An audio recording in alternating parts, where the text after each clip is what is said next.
전국에 계신 문화일보 애독자 여러분, 그리고 문화일보 유튜브 애청자 여러분, 안녕하세요. 예, 문화일보 유튜브 허민의 뉴스쇼를 진행하고 있는 문화일보 허민 전인 기자입니다. 오늘 굉장히 중요한 날입니다. 이재명 더불어민주당 대표의 공직선거법 위반 사건 관련한 항소심 선고가 있는 날이기 때문에 여러분과 함께 이 중요한 사항을 나누기 위해서 이 자리에 나왔습니다. 이게 전문가의 또 도움을 얻기 위해서 오늘 특별히 한 분을 모셨습니다. 네, 이 정점식 의원님, 국민의힘의 정점식 의원님 소개드리겠습니다. 예, 반갑습니다. 네. 정점식입니다. 안녕하세요. 예, 고맙습니다. 그 2022년에 공직선거법 위반 사건 과연 뭔지 혹시 우리 역시 이제 대검 공안부장까지 하신 전문가이신 정점식 의원께서 간단하게 좀 설명을 좀 해주시면 좋겠습니다.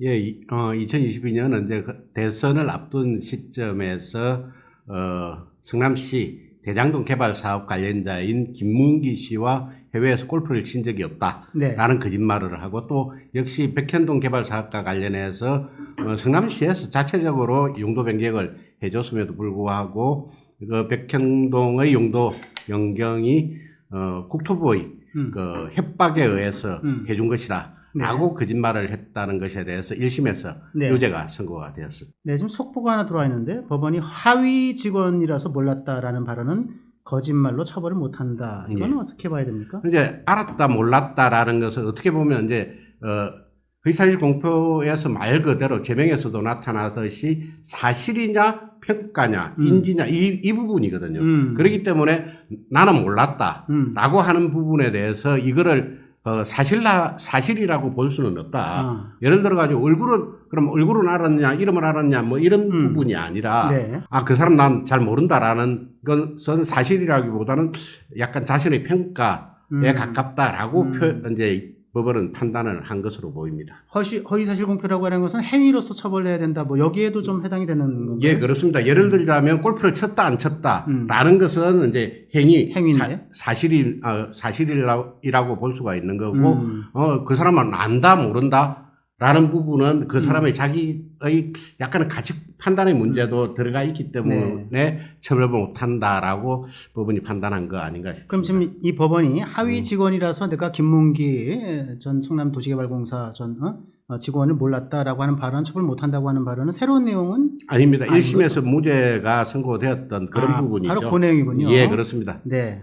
그러고 또 하나 나왔는데 골프 안 쳤다 취지의 거짓말로 안 보인다. 뭐 이런 얘기도 나왔는데 이거는 이 부분은 1심에서 유죄가 난 거죠. 네. 선고되었던 부분입니다. 그러니까 이제 그 호주 뉴질랜드 출장을 그렇습니다.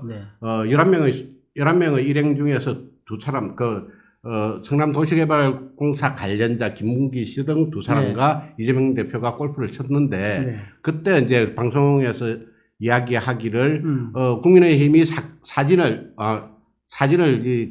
짜집기 위해서 골프를 안 쳤다고 조작했다라고 발언을 했고 그 부분에 대해서 1심은 골프를 안 쳤다라고 이렇게 잘못된 인식을 줄 우리가 있기 때문에 이것은 허위사실에 해당한다라고 1심에서 판단한 부분인데 그렇군요. 예, 그렇습니다. 그러면은 지금 1심에서 역시 이제 무죄로 판단했던 부분이 이제 하위 직원이라서 몰랐다라고 하는 부분은 처벌할 수 없다라고 하는 내용, 이건 똑같이 무죄 취지로 지금 얘기가 되고 있는 것 같고, 골프를 치지 않았다라는 취지의 거짓말로 보이지 않는다라고 하는 것도 어뜻 듣기에는 1심에서 유죄로 판결됐던 내용인데, 네, 여기서는 지금 그렇게 거짓말로 보이지 않는다. 이런 내용으로, 골프 안 쳤다 취지의 거짓말로 안 보인다. 뭐 이렇게 지금 나와 있습니다. 네, 법원이 허위사실 공표는 행위에 관한 것이어야 된다라고 속보를 지금 또 들어왔는데, 허위사실 공표는 행위에 관한 것이어야, 아까 그렇습니다. 당연한 거죠.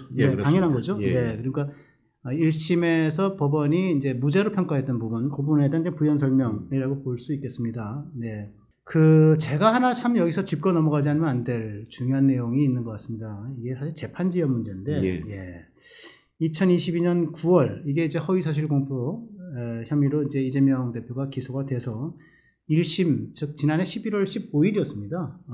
징역 1년, 집행유예 2년 형을 받을 때까지 이게 799일이 걸렸어요. 이게 말이 되는 건지. 저도 뭐 많은 재판을 이렇게 관여를 해왔습니다만은 이렇게까지 지연되는 재판 그리고 이제 조금 전에 뭐 선거법이잖아요. 예, 선거법 특히 이제 633에서 네. 1심에서는 6개월 만에 마쳐야 된다는 그렇죠. 선거법에 규정이 되어 있는데 이렇게 지연되는 사례는 저도 본 적이 네. 거의 없습니다. 네. 그러니까 799일이라 그러면 2년 2개월인데. 네. 그래서 대체 왜 그런 건지 김명수 대법원 체제, 문재인 대통령 시절에 임명된 김명수 대법원 체제가 만들어놓은 이게 어떤 후유증인지, 그렇죠? 정말 재판지가 심각한 것 같아요, 그죠? 네, 그렇습니다. 기소 후 그 799일 1심까지 그리고 그로부터 또 2심까지 또 140일이 걸렸는데 이렇게 되면은 3심은 언제까지 갈지. 대법원도 이제 최대한 이런 문제점이 있다고 판단을 했기 때문에 대법원도 최대한 빨리 네. 선고를 하려고는 생각을 할 겁니다. 다만 이제 이재명 대표가 지금까지 많은 재판에서 보여보았던 네. 재판 지연술 그렇죠. 이런 것들이 이제 네. 얼마나 효과적으로 차단될 수 있느냐 네. 하는 게 가장 큰 문제, 네. 관건인 것 같습니다. 네. 속보가 들어와 있는데 도지사 때 김문기를 알았다 발언은 처벌 못한다. 성남시장 때는 몰랐다는 거죠. 도지사 때 김문기를 알았다라는 발언으로 처벌 못한다. 아까 그 맥락에서 계속 이제 그 취지의 설명이 이어지는 것 같습니다. 네. 법원이 지금 나온 발언 중에 재판부가 국토부 협박 발언 선거인 판단을 그르칠 정도는 아니다. 네. 이제 이재명 대표에 대해서는 성남시장 시절 개발 사업과 관련해서 많은 이제 의혹들이 있고 그게 이제 검찰의 수사로 인해 가지고 국민들한테 공개가 됐습니다. 그렇다면 과연 이제 소위 백현동의 종상향, 용도 변경이 네. 어떻게 이루어졌느냐라는 네. 부분은 대통령 선거 과정에서 우리 국민들이 이게 성남시에서 자체적으로 해줘서 민간업자한테 많은 이득을 안겨줬다. 그가 결정 과정에 이재명 시장이 관여된 것이냐 아니냐 하는 문제는 선거인의 판단에 굉장히 많은 영향을 미칠 수 있는 사안이죠. 그런데 그게 그런 발언이 내가 이렇게 용도 변경을 해준 것이 소위 우리가 자체적인 판단에 따라서 또는 청탁을 받아서 해준 것이 아니라 국토부의 협박을 받아서 어쩔 수 없이 해줬다. 그게 뭐가 문제란 말이냐라는 그런 거짓말이 과연 선거인 판단을 그르칠 정도가 아니다라고 하는 법원의 판단에 대해서 어느 누가 동의할 수 있겠습니까? 그렇죠. 예. 거짓말이라고 하는 거는 정치인들이 사실은 가장 경계해야 될 사안 아니겠습니까? 저는 이거는 굉장히 좀 절망적인 그 주문 아닐까. 네. 예, 그렇게 생각이 드네요. 네.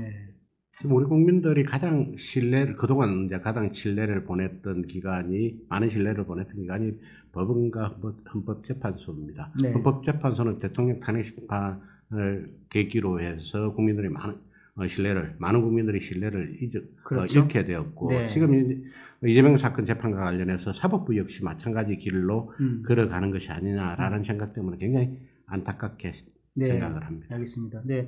앞으로 이거 이제 어떻게 또 이 민주당 이재명 대표의 이 화려한 부활을 이렇게 맞이하는 국민의힘 여권 어떻게 또 대응을 해야 될고 어떻게 전국 수습해 나가야 될지 혹시 뭐 떠오르는 대로 한 말씀 해주시면 마지막 말씀으로 삼고 끝내고자 합니다. 많은 국민들이 이제 차기 대선 이야기를 할 때 이재명만은 안 된다라는 생각을 많이 가지고 있었을 겁니다. 그러니까 이제 조금 전에 국장님 말씀하신 것처럼 진실성에 있어서 문제가 되었고 그리고 많은 부패 사건의 연루가 되었고 실제로 그게 5개 재판을 지금 맡고 있는 이런 사람들이 대통령이 되어서는 안 된다라는 생각 때문에 그렇게 했는데 다시 이제 결국은 지금